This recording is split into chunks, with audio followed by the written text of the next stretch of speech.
les espaces couleurs, les performances des images, à quel point elles peuvent contenir des couleurs saturées ou pas, c'est complètement indépendant du format d'enregistrement d'image. Donc on peut avoir une image JPEG qui est Adobe RGB ou sRGB, on peut avoir une image Photoshop qui est sRGB, Adobe RGB. Donc il faut bien vous dire, format d'image et performance de l'image, c'est-à-dire le profil couleur, l'espace couleur, c'est complètement indépendant, ça n'a rien à voir. Bon, typiquement, quand vous faites des photos de reportage, vous allez quand même faire des photos sRGB en JPEG, typiquement, hein, pour que ça aille plus vite et que ce soit directement adapté à un affichage sur écran. Bon, on va faire quelques tests ici. Je voulais quand même vous montrer ceci, désynchronisation. Est-ce que vous avez ça qui est indiqué? Ça veut dire quoi? Mais ça veut dire que dans les autres logiciels de la Creative Suite, les couleurs ne sont pas réglées comme ça. Et donc, quand vous allez transférer une image d'un logiciel à l'autre, il risque d'y avoir des messages qui vont apparaître, des messages que vous connaissez, mais sans bien les comprendre. Profil non concordant, avec 3 solutions, garder le profil, remplacer le profil ou ignorer. Bon, c'est le genre de choses que actuellement, vous ne comprenez sans doute pas. Mais vous allez voir que ce n'est pas si compliqué que ça. Mais alors, si on veut se prémunir de problèmes quand on transfère des images d'un logiciel à l'autre, il faut synchroniser les couleurs sur la Creative Suite. Et vous décidez, par exemple là je suis dans Photoshop, dans Édition Couleur, mais j'aurais très bien pu faire ça dans Édition Couleur, dans Illustrator, dans InDesign, dans After Effects ou quoi. Je peux régler les 2 choses ici, et puis les propager vers les autres logiciels. Alors ce que je vais faire, c'est, je suis dans Photoshop, j'ai réglé ça comme ça, je vais mémoriser ça en allant sur Enregistrer, allez-y, en espérant que ça fonctionne, parce que parfois, si les PC sont verrouillés au niveau administration, on n'arrive pas à le faire. Il vous envoie directement, quand vous cliquez sur Enregistrer, il vous envoie directement vers le dossier qui contient les descriptifs de réglage couleur pour la Creative Suite. Vous l'avez? Settings. Voilà. Bon, ben restez là, ne sortez pas de là. On va le laisser à cet endroit-là. Et vous allez donner le nom que vous voulez.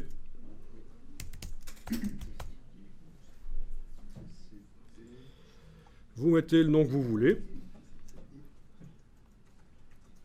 Vous pouvez même mettre un commentaire.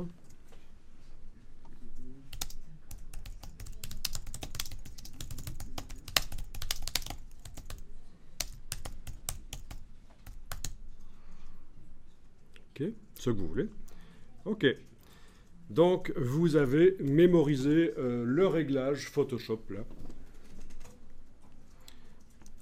Y compris des choses dont on n'a pas encore parlé. Hein. C'est tout ça qui a été mémorisé. Qu'est-ce que vous avez écrit comme commentaire à utiliser dans le cas pour les travaux avec le client Smorblugl. Smorblugl, c'est le nom du client, quoi. Tu connais pas, c'est un grand fabricant de poupées gonflables.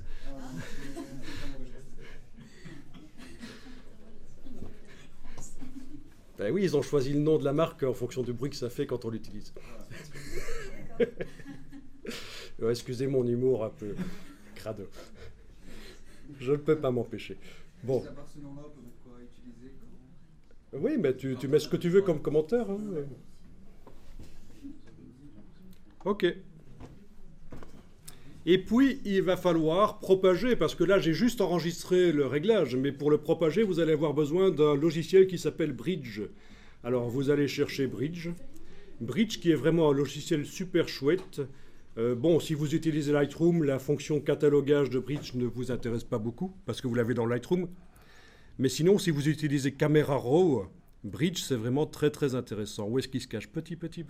Il est là. D'accord. Vous devez avoir Bridge, à mon avis. Donc Bridge est intéressant parce qu'il permet d'avoir une vue d'ensemble sur les images, les documents qui se trouvent dans un dossier. Et on peut même voir, si je visualise des documents InDesign, contrairement à ce qui se passe avec l'explorateur Windows ou du Mac, j'arrive à voir le document, une icône qui montre le contenu du document. Ça permet de réunir en collection des images qui viennent de différents dossiers, selon des critères, des mots-clés. Et cette collection, je peux l'envoyer dans Photoshop pour la traiter. Donc vous voyez, c'est intéressant ça. Hein. Je peux, normalement, le traitement par l'eau, comme on l'a fait l'autre jour, c'est des images qui se trouvent dans un dossier. Mais avec Bridge, on peut faire du traitement par l'eau sur des images qui sont dans des dossiers complètement différents, voire même sur des disques durs différents. Si on les réunit par Bridge dans une collection, et on envoie la collection dans Photoshop, et ça fait un traitement. Et une fois que les images sont traitées, ça me les met dans un dossier si je veux. Donc c'est ça, c'est super intéressant Bridge pour ça. Et alors, bon, ça permet de modifier en masse les métadonnées des images aussi. Si vous voulez, sur toutes vos images inscrites dans les métadonnées, que c'est le copyright avec votre nom, hein, tout ce que vous voulez. Donc c'est vraiment un logiciel sous-estimé. Alors ici, je vais utiliser le menu édition de Bridge, paramètres de couleur. Et ça, c'est ce qui permet de propager le réglage qui vient de Photoshop vers les autres logiciels de la Creative Suite. Bon, je n'ai pas été ouvrir Illustrator pour vous montrer que dans Illustrator, c'est réglé différemment que dans Photoshop. Mais vous me croyez. Alors voilà, je vais ici aller retrouver mon réglage. Voilà, à utiliser quand on travaille pour le client Smorplurg. J'aime bien ce nom-là, ça sonne bien.